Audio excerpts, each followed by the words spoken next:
ओम श्री गणेशाय नमः। ओम गं गुरुवे नमः। ओम नमः शिवाय। शिवजी सदा सहाय। रुद्र संगीता द्वितीय खंड अध्याय 35। दक्ष के यज्ञ की रक्षा के लिए भगवान विष्णु से प्रार्थना। भगवान का शिवद्रोह जनित संकट को टालने में अपनी असमर्थता बताते हुए दक्ष को समझाना तथा सेना सहित वीरभद्र का आगमन। दक्ष बोले, देव देव हरे विष्णु दीन बंधो कृपानिधे, आपको मेरी और मेरे यज्ञ की रक्षा करनी चाहिए। प्रभु, आप ही यज्ञ के रक्षक हैं। यज्ञ ही आपका कर्म है और आप यज्ञ स्वरूप हैं। आपको ऐसी कृपा करनी चाहिए जिससे यज्ञ का विनाश न हो। ब्रह्मा जी कहते हैं, मुनीश्वर, इस तरह अनेक प्रकार से सादर प्रार्थना करके दक्ष भगवान श्रीहरि के चरणों में गिर पड़े। उनका चित्त भय से व्याकुल हो रहा था। तब जिनके मन में घबराहट आ गई थी, उन प्रजापति दक्ष को उठाकर और उनकी पूर्वोक्त बात सुनकर भगवान विष्णु ने देवाधिदेव शिव का स्मरण किया।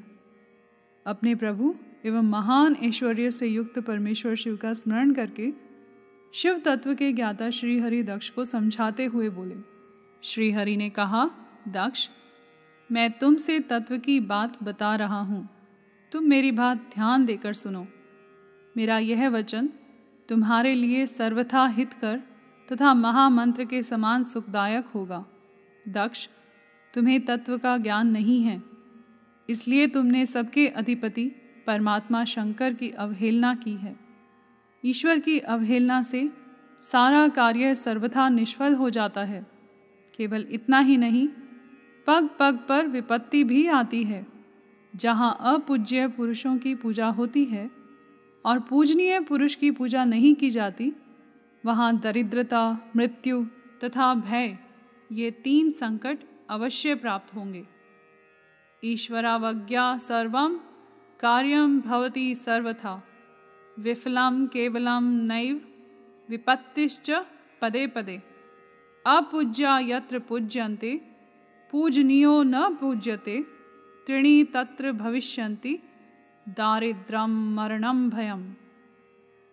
इसीलिए संपूर्ण प्रयत्न से तुम्हें भगवान वृषभध्वज का सम्मान करना चाहिए। महेश्वर का अपमान करने से ही तुम्हारे ऊपर महान भय उपस्थित हुआ है।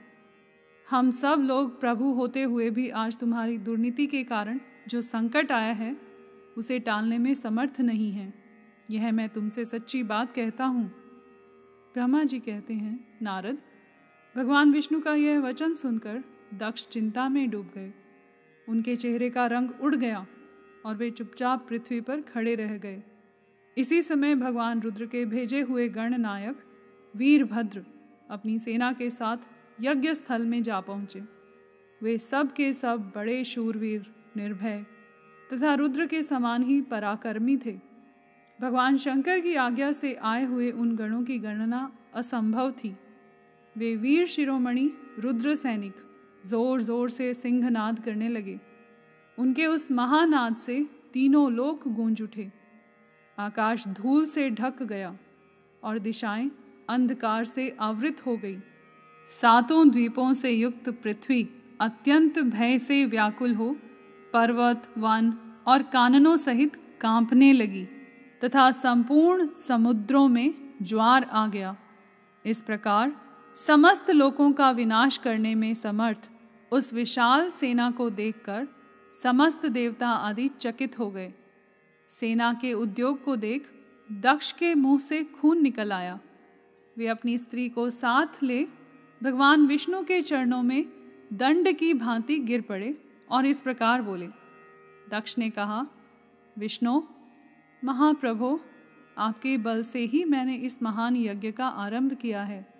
सत्कर्म की सिद्धि के लिए आप ही प्रमाण माने गए हैं। विष्णु, आप कर्मों के साक्षी तथा यज्ञों के प्रतिपालक हैं।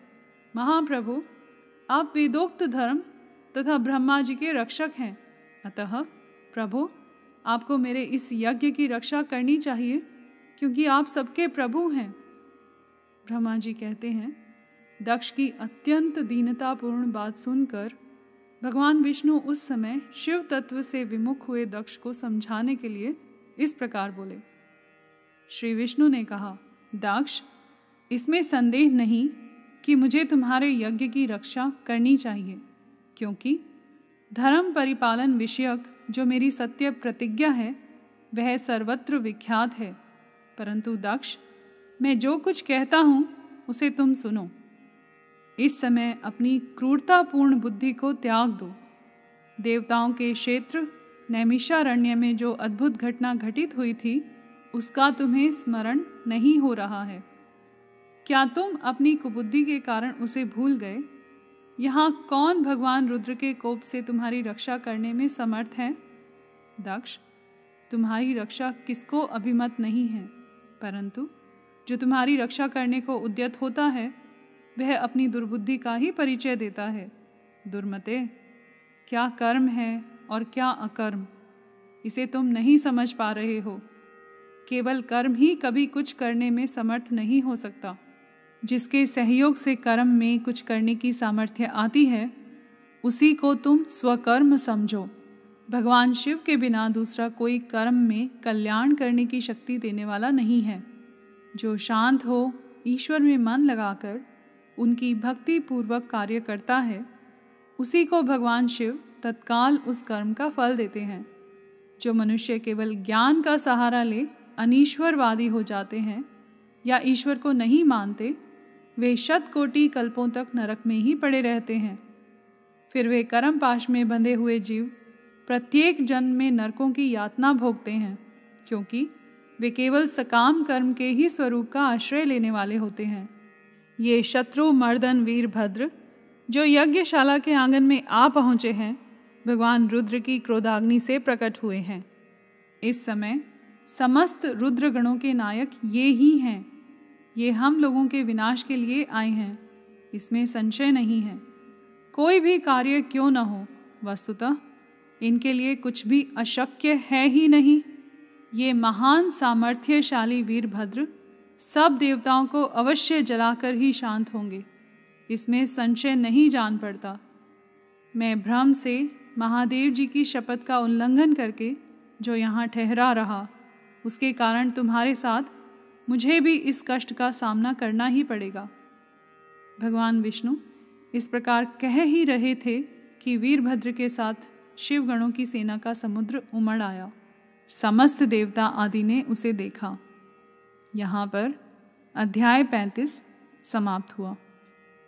कर्पूर गौरम करुणावतारम संसार सारम भुजगेंद्रहारम सदा वसंतम हृदयारविंदे भवम भवानी सहितं नमामि।